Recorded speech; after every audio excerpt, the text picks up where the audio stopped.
वागीशाद्याः सुमनसः सर्वार्थानामुपक्रमे यन्नत्वा कृत्कृत्या स्युस्तन्नमामि गजाननम्। People academy के सभी सदस्यों का मैं स्वागत करती हूँ। आज का हमारा विषय है वेद और वेदांग। वेद वेद शब्द किसी एक ग्रंथ का वाचक न होकर अलौकिक ज्ञान का वाचक है। स्वामी दयानंद सरस्वती वेद शब्द की व्युत्पत्ति विद धातु से मानते हैं, जो ज्ञान का अभिधायक है। वेद को ईश्वर का निःश्वास कहा गया है। अति प्राचीन काल में अथवा पूर्व वैदिक काल में गुरु शिष्य परंपरा द्वारा यह ज्ञान पीढ़ी दर पीढ़ी मौखिक रूप से चलती रही। इसी से वेद का एक नाम श्रुति भी है। कुछ समय पश्चात महर्षि वेदव्यास ने इस ज्ञान को लिखित रूप दिया तथा इसके 4 विभाग किए: ऋग्वेद, यजुर्वेद, सामवेद और अथर्ववेद। ऋग्वेद इन चारों वेदों के उपवेद भी हैं, जो क्रमशः आयुर्वेद, शिल्पवेद, गंधर्ववेद और धनुर्वेद के नाम से विख्यात हैं। वेद को कुछ विद्वान पौरुषेय मानते हैं, कुछ विद्वान अपौरुषेय मानते हैं। वेद का अपौरुषेयत्व मीमांसा, वेदांत और सांख्य दर्शन में मान्य है। वेद का कर्ता कोई मानव नहीं है, यह अपौरुषेय है। वेद की परिभाषा: मंत्र ब्राह्मणयोर वेद नाम ध्येयम। कात्यायन सर्वानुक्रमणी में ये है। दूसरा आपस्तम्ब परिशिष्ट में है, मंत्र ब्राह्मणात्मको वेद राशि है। तीसरा है, मंत्र ब्राह्मणम वेद इत्याचक्षते। इन तीनों में मंत्र और ब्राह्मण को वेद कहते हैं, ऐसा कहा गया है। ब्राह्मण शब्द का अर्थ है मंत्रात्मक वेद। उससे संबंधित होने के कारण इन ग्रंथों को ब्राह्मण कहा गया। वेद को त्रयी के नाम से भी अभिहित किया गया है। कहीं कहीं वेद शब्द को त्रयी से भी बोध किया गया है, किंतु इससे यह नहीं समझना चाहिए कि वेद 3 हैं, क्योंकि ये त्रयी शब्द संख्या का नहीं अपितु रचनागत शैली का बोध कराते हैं। जैसे ऋक्, साम, यजुष, ये 3 प्रकार के ये तीनों मंत्रगत रचना शैली का बोध कराते हैं। ये तीनों प्रकार के मंत्र अथर्ववेद में पृथक पृथक रूप में और कहीं कहीं मिले जुले रूप में उपलब्ध होते हैं। इस प्रकार वेद कुल 4 हैं। वेदों में निहित विचारों का विस्तृत विवेचन ब्राह्मण ग्रंथों में, आरण्यकों में, उपनिषदों में, सूत्र ग्रंथों में, पुराणों में तथा स्मृतियों आदि में किया गया है। कुछ समय पश्चात भिन्न भिन्न ऋषियों के प्रवचन भेद से कुछ भिन्नता आ जाने के कारण इन चारों वेदों की अनेक शाखाएं बन गईं। पतंजलि ने ऋग्वेद की 21, यजुर्वेद की 101, सामवेद की 1000 तथा अथर्ववेद की 9 शाखाओं का उल्लेख किया है। इसके पश्चात इन संहिताओं तथा शाखाओं से संबद्ध अनेक ब्राह्मण ग्रंथों, आरण्यकों और उपनिषदों की रचना हुई। यज्ञ याग आदि अथवा कर्मकांड की प्रधानता है ब्राह्मण ग्रंथों में। विविध अर्थवादों के द्वारा यज्ञ संबंधी विधियाँ, कहीं कहीं मंत्रों के संक्षिप्त संकेतात्मक अर्थ तथा शब्दों के निर्वचन इत्यादि इसमें बताए गए हैं। इसके बाद आते हैं आरण्यक ग्रंथ पे। आरण्यक मतलब अरण्य में रचित होने के कारण इन ग्रंथों को आरण्यक कहा गया है। जिस समय ऋषियों की प्रवृत्ति उपासना की ओर अधिक हुई, तो अरण्य में रचे जाने वाले ग्रंथ आरण्यक कहलाएंगे।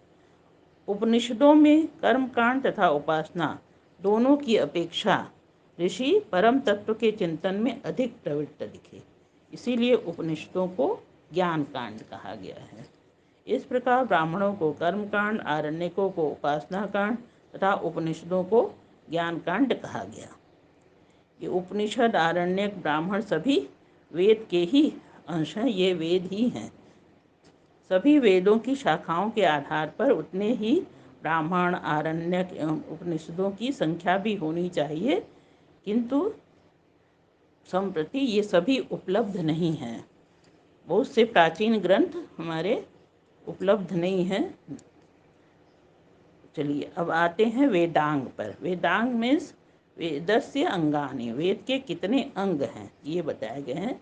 तो वेदों के अध्ययन को सरल तथा सुगम बनाने के लिए 6 वेदांगों के रूप में 6 ग्रंथों की रचना हुई, जो इस प्रकार है। पहला शिक्षा, दूसरा कल्प, तीसरा व्याकरण, चौथा निरुक्त, पांचवा छंदस, छठा ज्योतिष।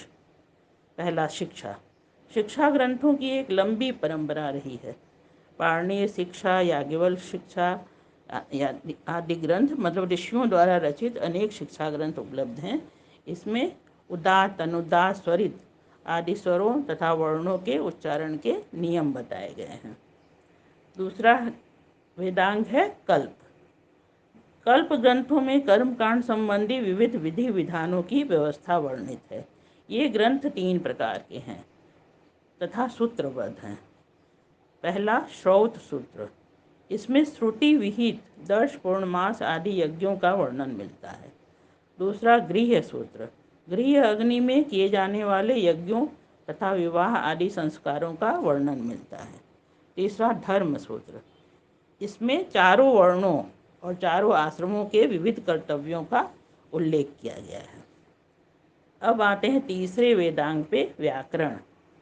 वैदिक व्याकरण जिसे प्रातिशाख्य कहते हैं, वैदिक व्याकरण में और वैदिक शब्दों का तथा लौकिक संस्कृत व्याकरण में लौकिक शब्दों के विषय में विचार किया गया है।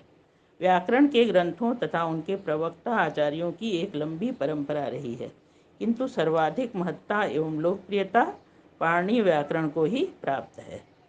यद्यपि पाणिनीय व्याकरण मुख्यतः लौकिक संस्कृत की दृष्टि से रचा गया है, तथापि वैदिक शब्दों का भी यत्र तत्र वर्णन मिलता है।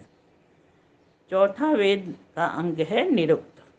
वेदाध्ययन की दृष्टि से व्याकरण के समान ही अथवा उससे भी अधिक निरुक्त का महत्व माना गया है। व्याकरण के समान निरुक्त ग्रंथों की भी एक लंबी परंपरा रही है। इसमें प्रधानतः वैदिक तथा प्रसंगतः लौकिक दोनों प्रकार के रूढ़िगत शब्दों का निर्वचन किया गया है। नैरुक्त आचार्य अपने अनुसार शब्दकोश का संग्रह करके तत्पश्चात शब्दों की व्याख्या के रूप में निरुक्त ग्रंथ का प्रणयन करते थे। महर्षि यास्क तथा सायण का निरुक्त ग्रंथ प्रसिद्ध है। सायण ने निरुक्त शब्द की 2 व्युत्पत्तियां दी हैं। अर्थावबोधे निरपेक्षतया पदजातम यत्रोक्तम तन्निरुक्तम। दूसरी है एकैकस्य पदस्य संभाविता अवयवार्था यत्र निःशेषणोच्यन्ते तन्निरुक्तम। वेदों के पद पाठ और देवता आदि के ज्ञान के विषय में निरुक्त पर्याप्त सहायक ग्रंथ है। यास्क ने कहा है कि निरुक्त के अध्ययन के बिना मंत्रों के अर्थ का ज्ञान नहीं हो सकता। चलिए अब आते हैं 5वें अंग पे, जिसका नाम है छंद। वेद मंत्रों के ऋषि देवता आदि के साथ छंद का ज्ञान भी होना वेदाध्यायी के लिए परम आवश्यक माना गया है। गायत्री, उष्णिक, अनुष्टुप, बृहति, पंक्ति, त्रिष्टुप, जगति इत्यादि वैदिक छंद वेद के अंग हैं। वस्तुतः उदात्त आदि स्वरों के समान ही छंदों का भी मंत्रों के अर्थ से संबंध माना जाता रहा है। संप्रति पिंगल का छंद शास्त्र ही प्रसिद्ध ग्रंथ है, जिसमें वैदिक छंदों के विषय में विस्तार से विचार किया गया है। इस ग्रंथ से पूर्व भी अनेक छंद विषयक ग्रंथ रचे गए थे, जिनका संकेत पाणिनीय गणपाठ में मिलता है। छठा अंग है ज्योतिष। ज्योतिष वेदांग ज्योतिष नामक ग्रंथ की ही आजकल इस शास्त्र के प्रतिनिधि के रूप में विद्यमान है, जिसका संबंध संभवतः ऋग्वेद तथा यजुर्वेद से है। यह ग्रंथ श्लोकबद्ध है। ऐसे ही ग्रंथों के आधार पर बाद में अनेक ज्योतिष शास्त्र विषयक उत्कृष्ट सूर्य सिद्धांत इत्यादि ग्रंथों की रचना हुई।